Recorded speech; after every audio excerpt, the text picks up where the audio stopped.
పేతురు రాసినటువంటి మొదటి పత్రిక 2వ అధ్యాయము 21 నుంచి 23 వచనాల వరకు చదువుకుందాము. క్రీస్తు కూడా మీ కొరకు బాధపడి మీరు తన అడుగుజాడల యందు నడుచుకున్నట్లు మీకు మాదిరి ఉంచిపోయెను. ఆయన పాపము చేయలేదు, ఆయన నోటను ఏ కపటమును కనబడలేదు. ఆయన దూషింపబడి వదిలి దూషింపలేదు. ఆయన శ్రమ పెట్టబడి బెదిరింపక న్యాయముగా తీర్పు తీర్చు దేవునికి తనను తాను అప్పగించుకొనెను. ప్రభు అయినటువంటి యేసు క్రీస్తు వారు ఈ లోకంలోకి వచ్చినప్పుడు లోకము యొక్క పరిస్థితి ఎలా ఉందంటే, అందరూ కూడాను దేవునికి వ్యతిరేకులుగా, ఎవరు కూడాను దేవునికి ఇష్టమైనటువంటి వారుగా లేనట్లుగా మనం చూస్తూ ఉన్నాము. రోమీలకు రాసిన పత్రికలో ఆ మాటలను మనం గమనించినట్లయితే, రోమీలకు రాసిన పత్రిక 3వ అధ్యాయము 11వ వచనంలో ఒక మాటను మనం చదువుకుందాము. నీతిమంతుడు లేడు, ఒక్కడనూ లేడు, గ్రహించు వాడు ఎవడనూ లేడు, దేవుని ఎదుకు వాడు ఎవడను కూడాను లేడు, అందరూ కూడాను త్రోవ తప్పి ఏకముగా పనికి మారిన వారై ఉన్నారని దేవుని యొక్క వాక్యంలో రాయబడింది. అంటే యేసుక్రీస్తు వారి లోకంలోకి వచ్చినప్పుడు ఉన్నటువంటి పరిస్థితి ఏంటంటే, ఎవ్వరు కూడా దేవుని మాటను వినేటువంటి వాళ్ళు లేరు, దేవుని వెతికేటువంటి వాళ్ళు కూడా లేరు. దేవుని దృష్టిలో నీతిమంతులు ఎవరు కూడాను లేకుండా అయిపోయింది లోకమంతా కూడా. అంతేకాకుండా అక్కడ పక్కన 23వ వచనంలో కూడా ఒక మాట నాకు చదువుకున్నట్టయితే, ఏ భేదము లేదు, అందరూ పాపము చేసి దేవుడు అనుగ్రహించేటువంటి మహిమను పొందలేకపోతూ ఉన్నారు అంటూ ఉన్నారు. అందరూ కూడాను, దాదాపు అందరూ కూడాను పాపము చేసి దేవుడు అనుగ్రహించేటువంటి మహిమను పొందలేనటువంటి పరిస్థితిలో ఉన్నారు. అయితే దేవుని ప్రేమ పరలోకం నుంచి మనకి కనిపిస్తాం. దేవుడు మనల్ని ప్రేమిస్తూ ఉన్నాడు. మనము ప్రేమించినప్పటికీ కూడా దేవుడు మనల్ని ప్రేమిస్తూ ఉన్నాడు. అందుకే రాస్తున్నాడు కదా యోహాను సువార్త 3:16 వచనంలో, దేవుడు లోకమును ఎంతో ప్రేమించును కాగా తన అద్వితీయ కుమారునిగా పుట్టిన వాని యందు విశ్వాసం ఉంచు ప్రతివాడు నశింపక నిత్య జీవము పొందినట్లు ఆయనను మనకు అనుగ్రహించాడు. యేసుక్రీస్తు వారి లోకంలోకి రాకముందున్నటువంటి పరిస్థితి, ఒక్కళ్ళు కూడా నీతిమంతులు లేడు అని దేవుడు జ్ఞాపకం చేసుకుంటూ ఉన్నాడు. అయితే దేవుని ప్రేమ ఎలాంటిదంటే, ఆయన యందు విశ్వాసం ఉంచినటువంటి వారు ఎవరు కూడా నశించకుండా నిత్య జీవం పొందటానికి, మనందరినీ నీతిమంతులుగా ఆయన తీర్చడానికి ప్రభు అయినటువంటి యేసుక్రీస్తు అనేటువంటి ఆయన యొక్క కుమారుణ్ణి మన కోసం ఈ లోకంలోకి పంపించినట్టుగా మనం చూస్తూ ఉన్నాం. అదే రోమా పత్రిక 4వ అధ్యాయం 25వ వచనంలో ఆ మాటల్ని అక్కడ మనము చదువుకోగలము. ఆయన మన అపరాధముల నిమిత్తము అప్పగింపబడి మనము నీతిమంతులుగా తీర్చబడుటకై లేపబడ్డాడు. ఆ దేవుడు లోకమును ప్రేమించి తన కుమారుడైనటువంటి యేసుక్రీస్తు వారిని లోకానికి పంపిస్తే, ఆయన వచ్చినప్పుడు ఈ లోకంలో ఒక్కళ్ళు కూడా నీతిమంతులుగా లేనటువంటి పరిస్థితుల్లో మనల్ని అందరినీ కూడాను మనం నీతిమంతులుగా చేయడానికి ఆయన ఏం చేశాడో తెలుసా? మన కోసము ఆయన అప్పగింపబడి, మన అపరాధముల నిమిత్తం అప్పగింపబడి మనలను నీతిమంతులుగా తీర్చడానికి ఆయన తిరిగి లేపబడ్డాడు. అంటే యేసుక్రీస్తు వారు ఈ లోకంలోకి వచ్చినప్పుడు లోకం పరిస్థితి బాగలేదు, కానీ ఆయన ఈ లోకంలోకి వచ్చిన తర్వాత ఆయన మనల్ని నీతిమంతులుగా చేయడానికి మరి ఆయన మన కోసం అప్పగించుకున్నట్టుగా మనము చూస్తా ఉన్నాం. అయితే ఆయన్ని వెంబడిస్తూ, ఆయన్ని అంగీకరిస్తూ, ఆయన్ని మనము వెంబడిస్తూ నీతిమంతులుగా మారినటువంటి మనము నీతిమంతుల లెక్కలోకి వెళ్ళిపోయామంటే, మనం ఈ లోకంలో జీవించినంత కాలము కూడాను మన నీతిని మనం కాపాడుకుంటూనే ఉండాలి. ఎంతకాలం మనం ఉంటామనేది మనకు తెలియదు, కానీ ఈ లోకంలో మనం జీవించినంత కాలము, ప్రభు రాకడ వచ్చే పర్యంతము మనం ఒకవేళ బ్రతికున్నట్లయితే మన నీతిని మనము కాపాడుకునేటువంటి వాళ్ళంగా మనం ఉండాలి.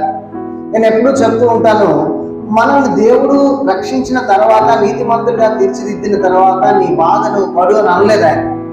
ఎప్పుడు కూడా ఏ రోజు కూడా ఆయన మనం విడిచిపెట్టలేదు.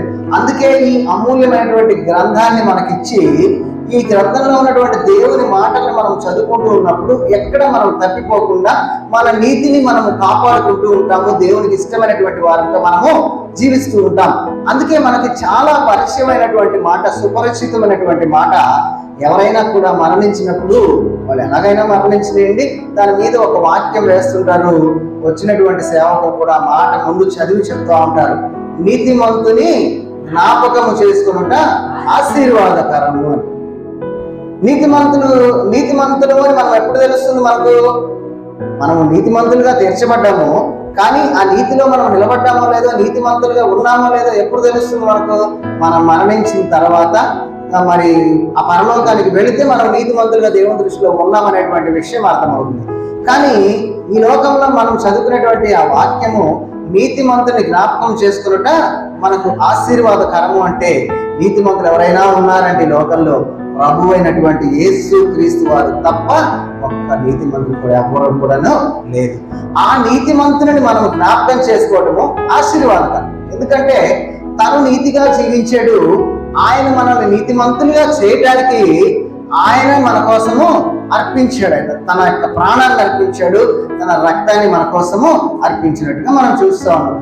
కాబట్టి ఇందాక మనం చదువుకున్నటువంటి మాట అక్కడ ఒకసారి మనం చదువుకున్నట్లయితే పేతురు రాసినటువంటి మొదటి పత్రిక 2వ అధ్యాయం 21వ వచనంలో, క్రీస్తు కూడా మీ కొరకు బాధపడి మీరు తన అడుగు జాడల యందు నడుచుకున్నట్లు మీకు మాదిరి ఉంచిపోయెను అంటున్నాడు. యేసుక్రీస్తు వారు ఈ లోకంలోకి వచ్చి తన పని ఏదో తను ముగించుకొని వెళ్ళిపోలేదు, కానీ ఆయన వెళ్ళిపోయిన తర్వాత మనము తన అడుగు జాడల్లో మనము నడుచుకోవాలి అని ఆయన ఒక మాదిరిని మనకు ఉంచిపోయాడు. మనము ఎన్ని మాటలైనా, మన బిడ్డలు ఉన్నారనుకోండి, ఎన్ని మాటలు వాళ్ళకి ఎన్నో జాగ్రత్తలు వారికి చెప్తాం మనం, కానీ మనం చనిపోయిన తర్వాత వాళ్ళు దేన్ని జ్ఞాపకం చేసుకుంటారు? మనం చెప్పినటువంటి మాట కంటే కూడా మనము నడిచినటువంటి నడతల్ని జ్ఞాపకం చేసుకుంటాడు. మనం వారికి చెప్పినటువంటి మాటను మనం తూచా తప్పకుండా మన జీవితంలో పాటించి మనము జీవించి చూపించినప్పుడు మా నాన్నగారు నాకు చెప్పటమే కాదు, మా అమ్మగారు మాకు చెప్పటమే కాదు, వాటి ప్రకారం వారు జీవించారనేటువంటి మాటని ఒకవేళ మనం వెళ్ళిపోయిన తర్వాత జ్ఞాపకం చేసుకునే వాళ్ళు జాగ్రత్తగా ఉంటారు. కాబట్టి యేసు ప్రభు కూడా మనకు చెప్తున్నటువంటి మాట, మరి మీరు కూడా తన అడుగు జాడల్లో నడుచుకోవాలని పేతురు రాస్తూ సంఘానికి రాస్తూ చెప్తున్నాడు. క్రీస్తు ఎలా ఉన్నాడంటే, క్రీస్తు మీ కొరకు బాధపడ్డాడు, మీరు తన అడుగు జాడల్లో నడుచుకున్నట్లు మీకు మాదిరి ఉంచిపోయాడు అని చెప్తూ ఉన్నాడు. ఏం మాదిరి ఉంచిపోయాడు?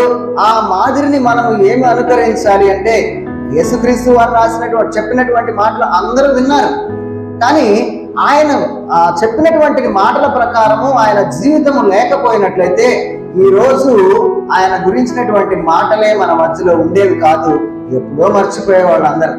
ఇంత పర్ఫెక్ట్ గా, ఇంత జాగ్రత్తగా, పరిశుద్ధుడిగా, నీతిమంతుడిగా ఆయన ఈ లోకంలో జీవిస్తేనే ఈరోజు అనేకమైనటువంటి మాటలు, అనేక మంది దైవ గ్రంథాన్ని గురించి, యేసు ప్రభు గురించి మాట్లాడుతూ ఉన్నారు. అయితే ఆయన ఉంచిపోయినటువంటి మాదిరి ఏమిటి అని మనం ఆలోచన చేసినట్లయితే మొట్టమొదటిగా ఒక మాట చెప్తున్నాడు, ఆయన పాపము చేయలేదు. ఆయన ఎలాంటి మాదిరిని మనకు ఉంచిపోయాడంట, ఆయన పాపము చేయలేదంట. అందుకే మరి మత్తయి సువార్త 1వ అధ్యాయము 21వ వచనంలో ఒక మాటను అక్కడ మనం గమనించినట్లయితే, యోసేపు తోటి దూత మాట్లాడుతూ చెప్తా ఉంది అక్కడ, మరి ఆమె యొక్క కుమారుని కనును తన ప్రజలను వారి పాపముల నుండి ఆయనే రక్షించును, కనుక ఆయనకు యేసు అని పేరు పెట్టుదురు. యేసు అంటే రక్షకుడు అని అర్థం. యేసుక్రీస్తు ఒక మతాన్ని స్థాపించడానికి ఈ లోకంలోకి రాలేదు, కానీ ఆయన పాపముల నుండి మనలను రక్షించడానికి ఆయన వచ్చినట్టుగా మనం చూస్తూ ఉన్నాం. అంతేకాదు, కానీ ఆయన ఈ లోకంలో ఉన్నంత కాలం కూడా, ఆయన బ్రతికినంత కాలం కూడా ఎలాంటి పాపము కూడా ఆయన చేయకుండా జీవించినటువంటి వాడిగా మనం చూస్తూ ఉన్నాం. ఎవరైనా మనము ఒక మాట మనం మాట్లాడామంటే మన గురించి ఎవరైనా ఇంకొకటి వెతికి చెప్పొచ్చు, మనం మంచి వాళ్ళగా మనం అనుకోవచ్చు, కానీ ఎవరు కూడాను ఒక 100 మంది పలానా వాడు మంచి వాడని ఎవరు కూడాను చెప్పలేరు.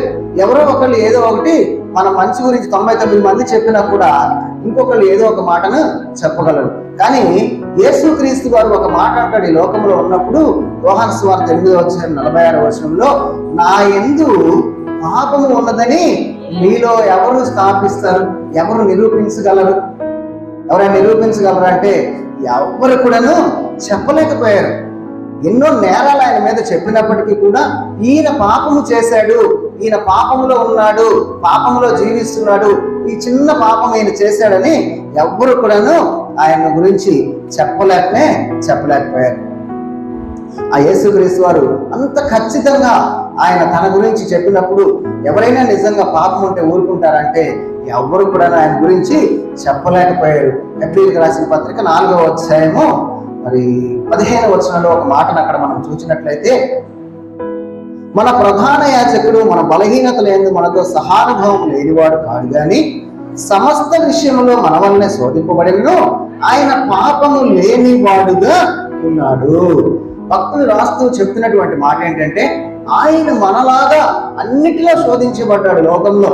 ఎందుకంటే ఆయన కూడా మన శరీరాకారంతో ఆయన లోకంలోకి వచ్చాడు కాబట్టి ఆయన మనకులాగానే అన్ని విషయాల్లో శోధించబడ్డాడు. కానీ ఎక్కడ కూడాను పాపములోకి వెళ్ళలేదు. ఆయన పాపము లేనివాడుగానే ఆయన ఉన్నట్లుగా మనం చూస్తూ ఉన్నాము. ఏ విషయంలో కూడా ఎలాంటి తప్పిదంలోకి కూడా ఆయన వెళ్ళినట్టుగా మనం ఎప్పుడు కూడాను చూడలేదు. ఎవరు కూడాను ఆయన గురించినటువంటి సాక్ష్యము చెప్పలేదు. కాకపోతే జరిగింది ఏంటంటే, మన కోసం ఆయన పాపముగా చేయబడినట్లు మనం చూస్తూ ఉన్నాము. కొరింథీయులకు రాసిన 2వ పత్రిక 5వ అధ్యాయం 21వ వచనం అంటాడు, ఎందుకనగా మనము ఆయన యందు దేవుని నీతి అగునట్లు పాపం ఎరుగని ఆయనను మన కోసము పాపముగా చేశాడు. ఎందుకు ఆయన పాపిగా ఎంచబడ్డాడు అంటే, మన కోసం ఆయన పాపిగా ఎంచబడ్డాడు. మన పాపములన్నీ కూడాను ఆయన పైన వేసుకున్నాడు. ఆయన సిలువలో పాపిగా ఆయన సిలువనెక్కినట్లుగా మనం చూస్తా ఉన్నాం. మన పాపముల కొరకు ఆయన రక్తాన్ని చిందించాడు. ఎందుకంటే మనము నీతి అవునట్లు, మనల్ని నీతిమంతులుగా ఆయన తీర్చడానికి, ఆయన నీతిమంతులుగా మనల్ని తీర్చడానికి ఆయన పాపిగా చేయబడ్డాడు. కానీ ఆయనలో ఎలాంటి పాపము కూడా లేనే లేదు. మరి మన మత్తయి సువార్తలో చూడగలము, పిలాతు భార్య కూడా ఆయన గురించి సాక్ష్యం చెప్తూ 27వ అధ్యాయంలో, మత్తయి సువార్త 27వ అధ్యాయము 19వ వచనంలో ఒక మాట మనం అక్కడ గమనించగలం. అతడు న్యాయపీఠము మీద కూర్చుండి ఉన్నప్పుడు పిలాతు గారి గురించి మాట్లాడుతూ, పిలాతు అతని భార్య, నీవు ఆ నీతిమంతుని జోలికి పోవద్దు, ఈ ప్రొద్దు ఆయన గురించి నేను కలలో మిక్కిలి బాధపడి తిని అతని వద్దకు వర్తమానం పంపించాను. ఒక అధికారి భార్యకు ఆయన గురించి నేను కలలో బాధపడ్డాను, ఆయన ఎలాంటి పాపం కూడా చేయలేదు, ఆయన నీతిమంతులు అని చెప్పి తన భర్తకి ఆ వర్తమానాన్ని పంపించినట్టుగా చూస్తాను. అంతేకాదు, న్యాయము తీర్చాల్సినటువంటి ఆ పిలాతు కూడాను సాక్ష్యం చెప్తున్నాడు. ఆ పక్కనే ఉన్నటువంటి దాంట్లో 24వ వచనంలో, పిలాతు అల్లరి ఎక్కువ అవుతున్నదే గాని తన వలన ప్రయోజనం ఏమీ లేదని గ్రహించి నీళ్లు తీసుకొని జన సమూహము ఎదుట చేతులు కడుగుకొని, ఈ నీతిమంతుని రక్తమును గూర్చి నేను నిరపరాధిని, మీరే చూచుకొనుడి అని చెప్పాను.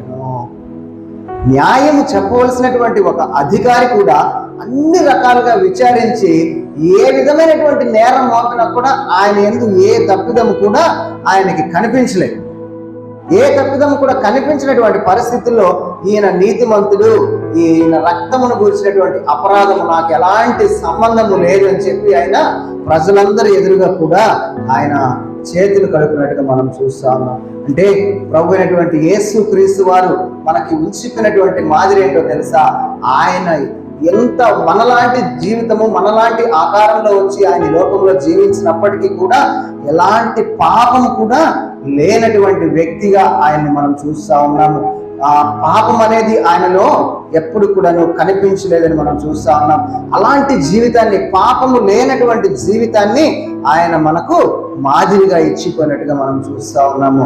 మరి యోహాను రాసిన మొదటి పత్రిక 3వ అధ్యాయము 6వ వచనంలో మనము ఆ మాదిరిని గురించి మనం నేర్చుకోవాల్సినటువంటి మాట ఏంటంటే, ఆయన యందు నిలిచి ఉండేవాడు ఎవ్వడూ కూడాను పాపము చేయడు, పాపము చేయవాడు ఎవ్వడును ఆయన చూడను లేదు, ఎరగను కూడాను లేదు. ఒకవేళ పాపం చేస్తూ నేను యేసు ప్రభువును ఎరిగాను అంటే అది అబద్ధం. ఎందుకంటే ఆయన ఇచ్చినటువంటి మార్గం ఏంటో తెలుసా? ఆయన ఇచ్చినటువంటి మాదిరి ఏంటో తెలుసా? మనకి పాపము లేనటువంటి జీవితము. ఎలాంటి ఒత్తిడి వచ్చినా, ఎలాంటి పరిస్థితి వచ్చినా కూడా పాపము లేనటువంటి జీవితాన్ని ఆయన మనకు మాదిరిగా ఇచ్చి వెళ్ళాడు. ఒకవేళ నేను యేసు ప్రభువు నాకు తెలుసు అంటే నువ్వు పాపములో లేనట్లయితే నువ్వు ఎరిగినట్లే, కానీ పాపము చేస్తూ క్రీస్తు నేను ఎరుగుదును అంటే నీవు క్రీస్తులో లేనట్లేని చెప్తా ఉన్నాడు. అలాంటి మాదిరిని ఆయన మనకు ఇచ్చి వెళ్ళినట్టు మనం చూస్తాను. పేతురు రాసిన మొదటి పత్రిక 4వ అధ్యాయము 1-2 వచనాల్లో కూడా ఒక మాట మనం చదువుకున్నట్లయితే, క్రీస్తు శరీరమందు శ్రమ పడిన గనుక మీరును అట్టి మనస్సును ఆయుధముగా ధరించుకొనుడి. శరీర విషయంలో శ్రమ పడిన వాడు శరీరమందు జీవించు మిగిలిన కాలము ఇక మీదట మనుషాజను అనుసరించి నడుచుకొనక దేవుని ఇష్టానుసారముగానే నడుచుకొనున్నట్లు పాపము జోలి ఇకనేమీ లేక ఉండును. యేసు క్రీస్తుని మనము వెంబడిస్తున్నాం అనుకున్నటువంటి మనము, క్రీస్తుని నమ్ముకున్నామని అనుకున్నటువంటి మనము ఎలా ఉండాలంట? క్రీస్తు శరీరమందు శ్రమ పడిన కనుక మీరు కూడా అట్టి మనసును ఆయుధముగా ధరించుకున్నారు. పేతురు అదే రాస్తున్నాడు. ఇందాక మనం చదువుకున్నటువంటి మాటలో కూడా మీ కొరకు బాధపడి మీరు తన అడుగు జాడలలో నడుచుకోవాలని ఆయన మాదిరిని ఎంచుకున్నాడు. ఆయనే పాపం చేస్తూ నీవు పాపం చేయొద్దు అంటే మనం ఈ రోజు వరకు నడుస్తామా? ఎందుకంటే ఆయనలో ఎలాంటి పాపము కూడా లేదు. కాబట్టి మరి శరీర విషయంలో శ్రమ పడిన వాడు శరీరమందు జీవించి మిగిలిన కాలం అంతా కూడా ఇక మీదట మనుషాజలను అనుసరించి నడుచుకొనక దేవుని ఇష్టానుసారంగానే నడుచుకున్నట్లు పాపము జోలిక ఇక ఏమి కూడా లేక ఉండును. అంటే మనకి చూపించినటువంటి మొట్టమొదటి మాదిరి ఏంటంటే ఆయన పాపము జోలికి వెళ్ళకూడదు. నేను పాపములో లేరు కాబట్టి ఇలాంటి మాదిరిని మీరు కూడాను అనుకరించండి అని చెప్తూ ఉన్నాడు. రెండవదిగా మనం చూసినట్టయితే కింద వచ్చిన పాపం లేదు, ఆయన నోట ఏ కపటము కూడా లేదు అంటున్నాడు.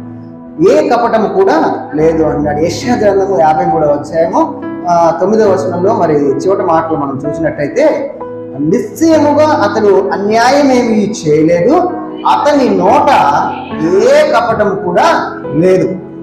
అదే ఇక్కడ మరలా పేతురు రాస్తూ ఉన్నాడు, అతడు ఏ అన్యాయము చేయలేదు, అతని నోట ఏ కపటము కూడా లేదు అంటూ ఉన్నాడు. అంటే నిజంగా అసలు కపటము అనే దాన్ని మనం ఆలోచన చేసినట్లయితే మనము చెప్పేటువంటి మాటలు ఒకటిగా ఉంటాయి, చేసేటువంటి పనులు ఒకటిగా ఉంటాయి. కపటముగా ఉన్నటువంటి వ్యక్తి చెప్పేటువంటి మాటలు చేసేటువంటి పనుల్లో తనకు ఉండవు. తను మాట్లాడతాడు కానీ పైకి మాట్లాడుతూ ఉంటాడు, ఇతరులకు కీడు జరిగించాలనే తన ఆలోచనలన్నీ కూడా జరుగుతూ ఉంటాయి.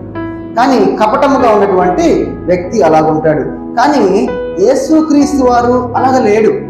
ఆయన ఏ పని నిమిత్తం అయితే వచ్చాడో, ఏదైతే అది చేయాలనుకున్నాడో, హృదయపూర్వకంగా ఆయన ఏ మాట అయితే చెప్పాడో ఆయన తన జీవితంలో కూడా దాన్ని చేసి చూపించినట్టుగా మనం చూస్తా ఉన్నాం. ఈ లోకంలో అనేక మంది దగ్గర అనేకమైనటువంటి మాటలు మనం వింటూ ఉంటాం.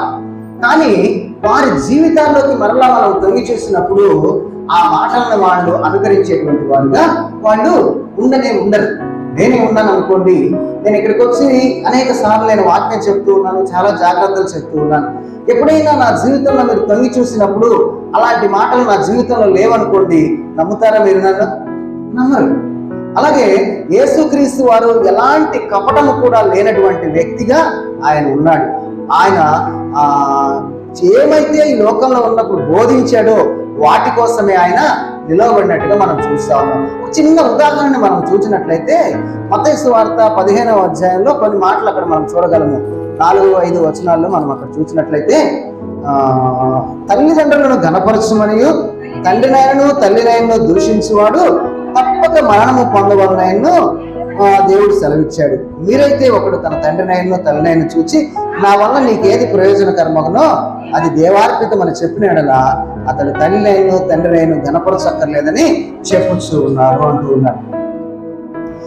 దేవుడు చెప్పినటువంటిది కానుకల రూపంలో కానీ ఏ రూపంలో కానీ నువ్వు దేవుడిని ఘనపరిస్తే తల్లిదండ్రిని నువ్వు ఘనపరచక్కర్లేదని వీళ్ళు చెప్తున్నారు.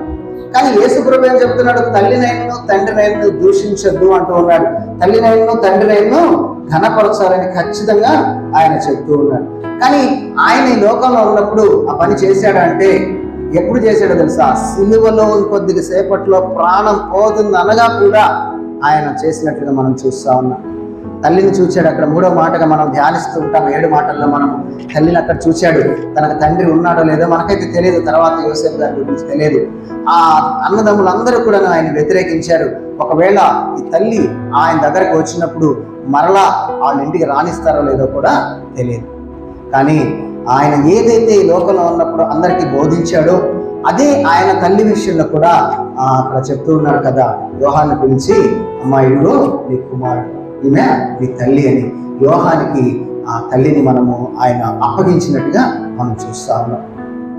ఆయన ఏదైతే ఈ లోకంలో ఉన్నప్పుడు చెప్పాడో వాటన్నింటినీ కూడాను తప్పకుండా ఆయన చేసినట్లు ఆయన జీవితంలో మనం చూడగలము.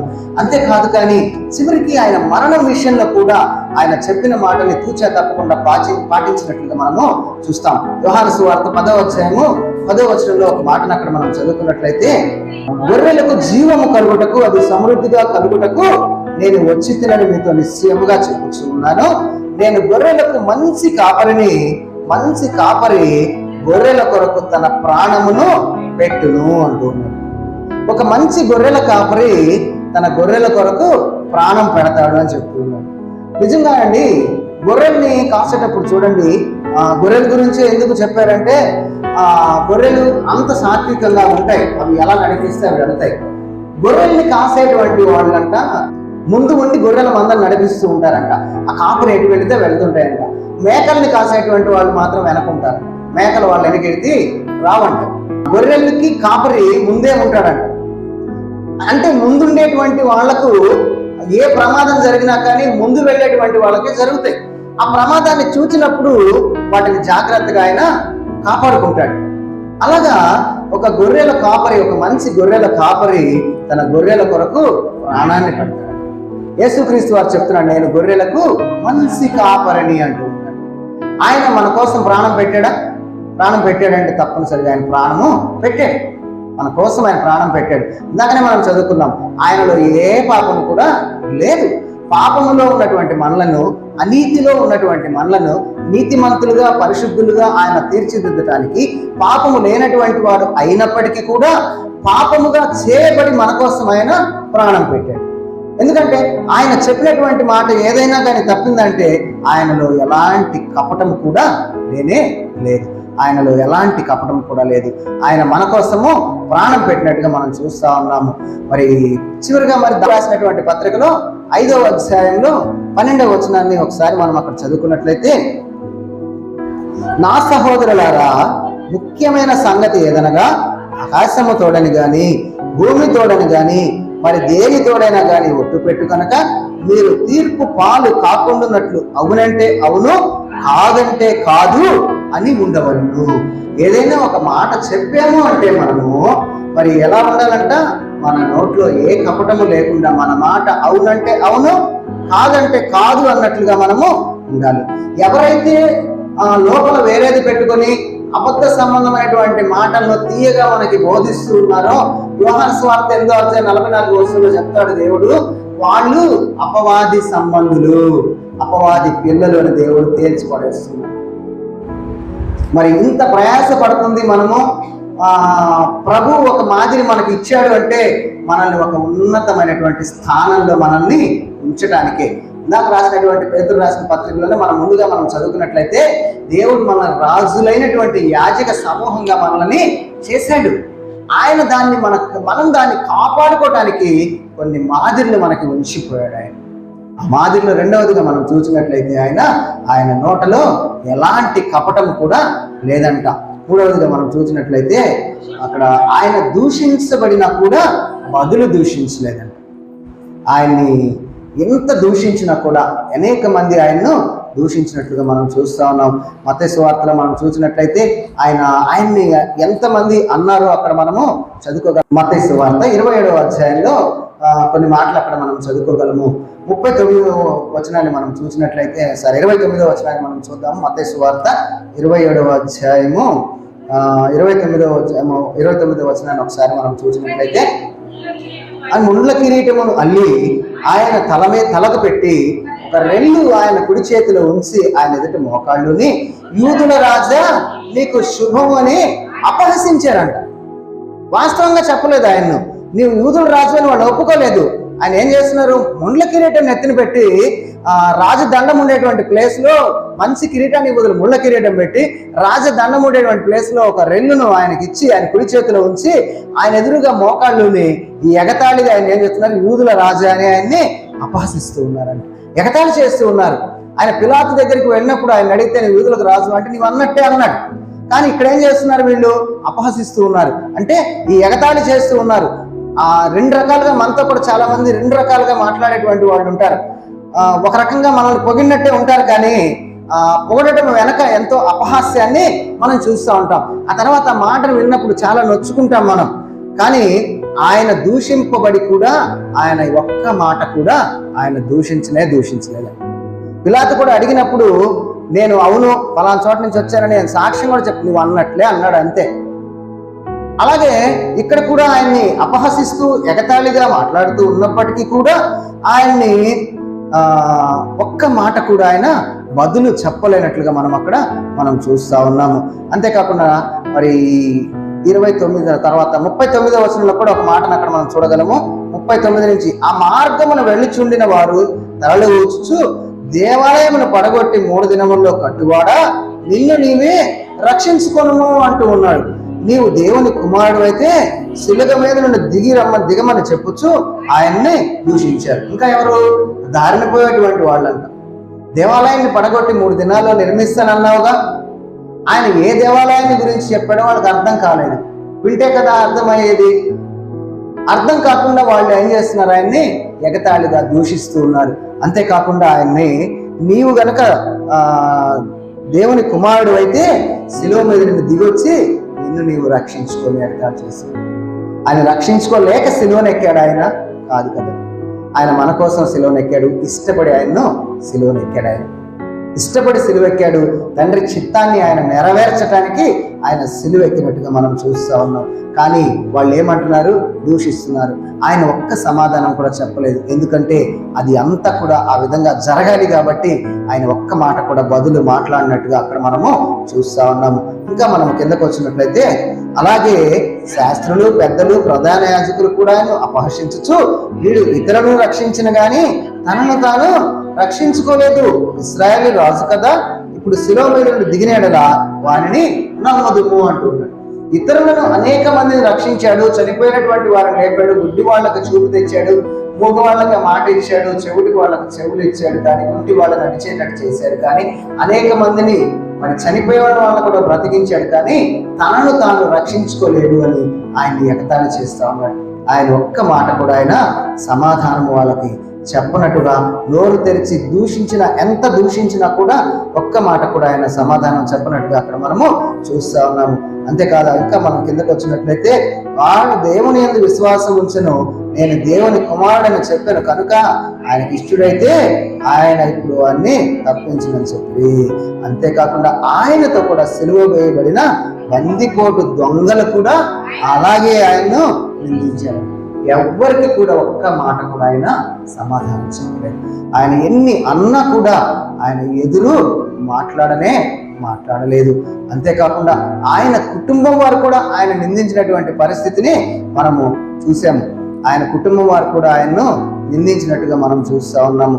ఈ యొక్క అద్భుతాలన్నీ ఇక్కడ కాదయ్యా, వేరే చోటుకు వెళ్ళి చేసుకొని ఆయన నిందించినట్టుగా మనం చూస్తూ ఉన్నాం. ఎవరు ఎన్ని అన్నా కానీ ఆయన ఒక్క మాట కూడా ఎవరిని కూడా ఆయన దూషించినట్టుగా మనం చూడలేదు.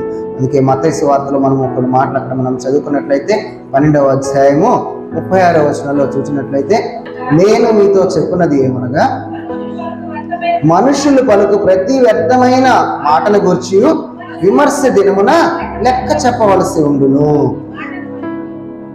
చాలు.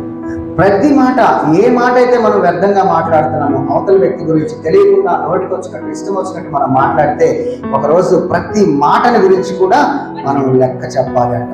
దేవునికి లెక్క చెప్పాలి. ప్రతి మాటల గురించి కూడా దేవునికి లెక్క చెప్పాలి. వారు ఎన్నో వ్యర్థమైనటువంటి మాటలు మాట్లాడారు. ఆ తర్వాత ఎంత శిక్షణ వాళ్ళు అనుభవించారంటే మొదటి శతాబ్దంలోనే భయంకరమైనటువంటి శిక్షను ఆ యూదులు అనుభవించినట్టుగా మనం చూస్తూ ఉన్నాం. ఆ యూదా జనాంగం అంతా కూడా కొన్ని లక్షల మంది చంపేశారు అనమాట. ఆ టైంలో ఒక రోమన్ రాజు వచ్చి నీరో చక్రవర్తి టైంలో భయంకరంగా వధ జరిగి ఎంతో మందిని చంపేసినట్టు మనం చూస్తా ఉన్నాం. అందుకే ప్రభు కొండ మీద ప్రసంగంలో ఒక మాట చెప్తూ 5వ అధ్యాయం 11వ వచనంలో, నా నిమిత్తము జనులు మిమ్మల్ని నిందించి హింసించి మీ మీద అబద్ధముగా చెడ్డ మాటలలా పలుకున్నప్పుడు మీరు ధన్యులు, సంతోషించి ఆనందించుడి, పరలోకమందు మీ ఫలము అధికమగును. ఈలాగున వారు మీరు పూర్వమందున ప్రవక్తలను కూడా హింసించారు. ఎవరైనా నిన్ను హింసించి దూషించి చెడ్డ మాటలు ఎవరైనా పలికినప్పుడు నీవు దాన్ని బట్టి నీవు ఆనందించు. దేవుళ్ళలో నువ్వు ఆనందించినట్టయితే పరలోకంలో నీ యొక్క ఫలము అధికమవుతుందండి. యేసుక్రీస్తు వారు ఎన్ని దూషించినా కూడా కాముగా ఉండి తన పని చేసుకుంటూ పోయాడు. కాబట్టి ఈరోజు ఎక్కడ ఉన్నాడైనా పరలోకంలో తండ్రి కుడి పార్శ్వమున ఆ సింహాసనం మీద ఆసీనుడైండి నీ కొరకు నా కొరకు ఆయన విజ్ఞాపన చేస్తా ఉన్నాడు. 3వదిగా ఆయన దూషింపబడి కూడా ఆయన దూషింపబడలేదు. 4వదిగా మనం చూసినట్లయితే శ్రమ పెట్టబడి కూడా ఆయన నోరు తెరవలేదు, ఎదిరింపలేదు అంటారు. శ్రమ పెట్టబడి కూడా ఆయన ఎదిరించినటువంటి వాడుగా ఆయన మనం చూస్తూ ఉన్నాం. ఇలాగనే మనం చదువుకున్నటువంటి 27వ అధ్యాయం మత్తయి సువార్తలోనే ఆయన ఎన్ని శ్రమలు అక్కడ అనుభవించాడో అక్కడ మనం చూడగలము. మత్తయి సువార్త 27వ అధ్యాయంలోనే 26వ వచనం నుంచి మనము 26వ అధ్యాయంలో కొన్ని మాటలు మనం చూడగలం. 26వ అధ్యాయం 67వ వచనంలో, వారు ఆయన ముఖము మీద ఉమ్మివేసి ఆయన గుద్దిరి, కొందరు ఆయన్ను అరచేతులతో కొట్టి, నిన్ను కొట్టిన వారెవరో ప్రవచించు. ఆయన చెప్పినటువంటి ప్రవచనాలను ఎలాగ మార్చారంటే చివరకు ఆయనకి ఏదో శిక్ష వేసినట్లు, ఆయనని పిల్లలు దాగుడు మూతలు ఆడుకున్నట్టుగా ఆయన్ను దేవాది దేవుడైనటువంటి ఆది సంభూతుడు, సర్వ సృష్టికి కారణభూతుడైనటువంటి దేవాది దేవుణ్ణి పిల్లకాయలు ఆడుకున్నటువంటి దాగుడు మూతల్లాగా చేసేసారు. ఆయన ఎంత భయంకరమైనటువంటి పరిస్థితిలోకి వాళ్ళందరూ ఆయన తీసుకెళ్లారో చూస్తాను. ఎంత శ్రమ పడినా కూడా ఆయన నోరు తెరవలేదంట. 26వ వచనంలో కూడా చూసినట్లయితే యేసును కొరడాలతో కొట్టించి సిలువకు అప్పగించాడు. 28వ వచనంలో ఆయన వస్త్రాలు తీసివేసి ఆయనకి ఎర్రని అంగీ తొడిగించి ముండ్ల కిరీటము ఆయన తల మీద పెట్టారు.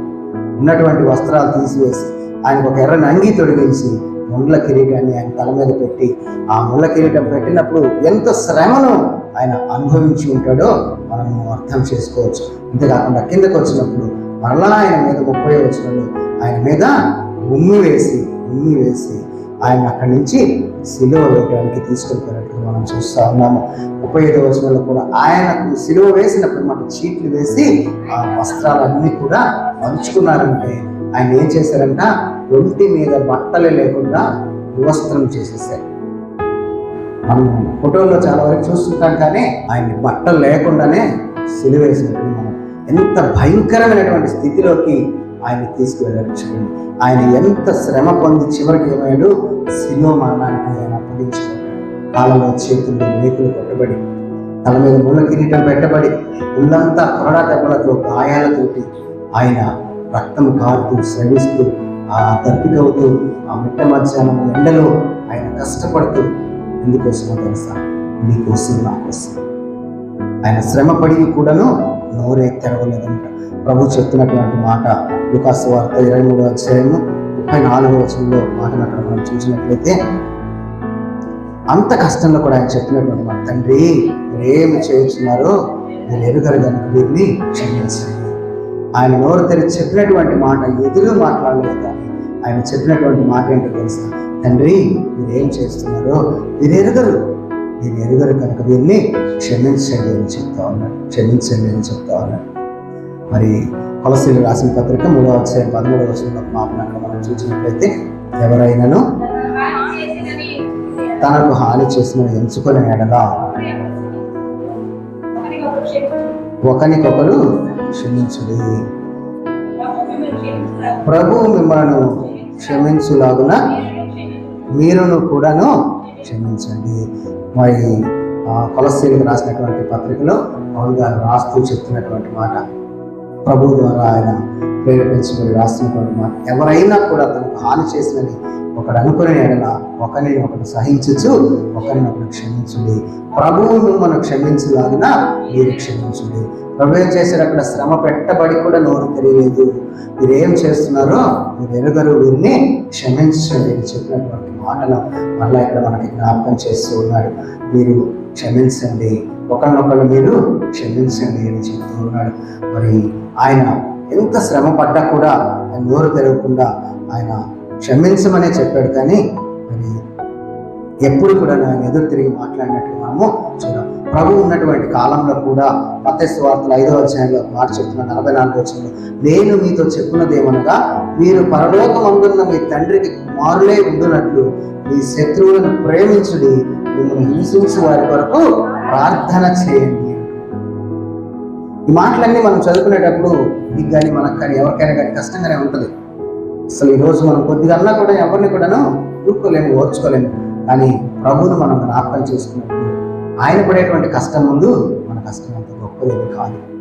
మన పరలోకపు తండ్రికి కుమారులై మనం ఉండాలి అంటే శత్రువులను ప్రేమించండి, హింసించి వారి కొరకు ప్రార్థన చేయండి అంటూ మరి ప్రభువు మనకి మాదిరిగా ఉంచాడంటే ఆయన మన కొరకు కష్టపడి ఈ లోకంలోకి వచ్చి ఆయన శరీరాన్ని రక్తాన్ని మన కోసం అర్పించి ఎంతో త్యాగము చేసి మనల్ని ఇంకను కూడాను నీతి మార్గంలో మనం లోకంలో ఉన్నంత కాలం కూడా నీతి మార్గంలో మనల్ని నడిపించడానికి ఒక శ్రేష్టమైనటువంటి మార్గాన్ని, అమూల్యమైనటువంటి మాదిరిని మనకు అందించింది. ఈ యొక్క శ్రమ ధ్యాన కూడికల్లో ఈ రాత్రి దేవుడు మనతో మాట్లాడుతున్నటువంటి అంశం, మనము కూడా ప్రభువుకి ఇష్టముగా ఆయన కుమారులముగా పరలోకపు తండ్రికి మనం ఉండాలంటే క్రీస్తు ఏదైతే మనకు మాదిరి ఉంచిపోయాడో ఆ అడుగు జాడలో మనం కూడా ఉండవలసినటువంటి వారమై ఉన్నాం. మొట్టమొదటిగా ఆయన చెప్పింది ఏంటంటే తెలుసా, మరి పాపము లేనటువంటి జీవితాన్ని మనకు మాదిరిగా ఉంచాడు.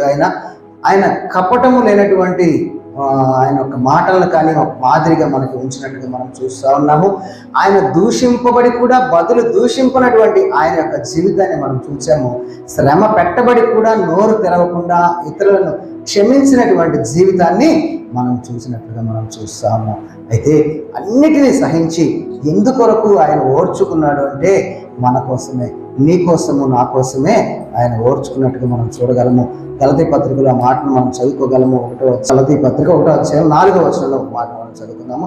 తండ్రి అయిన దేవుని చిత్త ప్రకారము క్రీస్తు మనలను ప్రస్తుతపు దుష్టకాలంలో నుండి విమోచింపవాలని మన పాపముల నిమిత్తము తనను తాను అప్పగించుకున్నాడు. పాపములో, శాపములో, దుష్టకాలంలో ఉన్నటువంటి మనలను విమోచించాలని ఆయన అన్నీ తగ్గించుకొని ఆయన లోకంలో మన కోసం మరణించి ఒక మాదిరిని మనకి ఉంచిపోయినట్లుగా చూస్తాము. దాన్ని బట్టే పౌలు గారు చెప్తా ఉన్నాడు, మరి క్రీస్తును పోలి నేను నడుచుకున్న ప్రకారము నన్ను పోలి మీరు నడుచుకోండి. పోయినసారి నేను వచ్చినప్పుడు సిలువ సింహాసనం గురించి చెప్పినప్పుడు ఆ రోజు పౌలు గారు పడినటువంటి శ్రమల గురించి మనం ఆలోచన చేశాం. తనకున్నదంతా కూడాను దేవుని కొరకు వేయపరిచినట్టుగా మనం చూస్తా ఉన్నాం. పౌలు గారు చెప్పినటువంటి క్రీస్తుని పోలి నేను నడుచుకున్న ప్రకారము నన్ను పోలి మీరు నడుచుకోండి అంటున్నాడు. చివరగా పేతురు రాసిన మొదటి పత్రిక 4వ అధ్యాయం 12వ వచనం మాటను చదువుకొని ముగించుకుందాము. పేతురు రాసిన మొదటి పత్రిక 4వ అధ్యాయము 19వ వచనంలో ఒక మాటను చదువుకుందాము. కాబట్టి దేవుని చిత్త ప్రకారము బాధపడేవారు సత్ప్రవర్తన గలవారై నమ్మకమైన సృష్టికర్తలకు తమ ఆత్మలను అప్పగించవలెను. ఎవరంట? దేవుని చిత్త ప్రకారము బాధపడువారు, ఒక మంచి ప్రవర్తన కలిగినటువంటి వారై నమ్మకమైన సృష్టికర్తకు మన ఆత్మను అప్పగించాలి. క్రీస్తు కూడా ఏం చేశాడు? క్రీస్తు కూడా శ్రమ పెట్టబడి బెదిరింపక న్యాయముగా తీర్పు తీర్చు దేవునికి తనను తాను అప్పగించుకున్నాడు. శిలువలో కూడా లాస్ట్లో తండ్రి నా ఆత్మను నీకు అప్పగిస్తున్నాను అన్నప్పుడు సంతోషంగా దేవుడు అంగీకరించాడు. ఆ స్థానంలో మనం కూడా ఉండవలసినటువంటి వారు. అందుకే మన ప్రాణ ఆత్మ దేహములను పరిశుద్ధంగా దేవునికి అప్పగించుకోవాలి. సృష్టికర్తకి మన ఆత్మను అప్పగించుకోవాలి. మన ఆత్మని మనం అప్పగించుకోవాలంటే క్రీస్తు ఆత్మని ఎవరికైతే అప్పగించారో ఆయన చూపించినటువంటి మార్గంలో మనము ఆ మాదిరిని మనము అనుకరించేటువంటి వాళ్ళంతా మన ఆత్మీయ జీవన ప్రయాణంలో ఎన్ని బాధలు, ఎన్ని కష్టాలు వచ్చినా కూడా క్రీస్తుని మాదిరిగా ఉంచుకొని క్రీస్తు వలె మన ఆత్మను కూడా తండ్రికి అప్పగించే వారంగా ఉండాలి. మరి రాత్రి దేవుడు మనతో మాట్లాడేటువంటి ప్రతి మాట కూడా మన హృదయాల్లో ఫలింప చేయాలి. ఇంకా ఏమైనా మనలో ఉన్నటువంటి లోపాన్ని సరి చేసుకొని మనం అందరం కూడా దేవుని కొరకు జీవించాలని కోరుకుంటూ నా మాట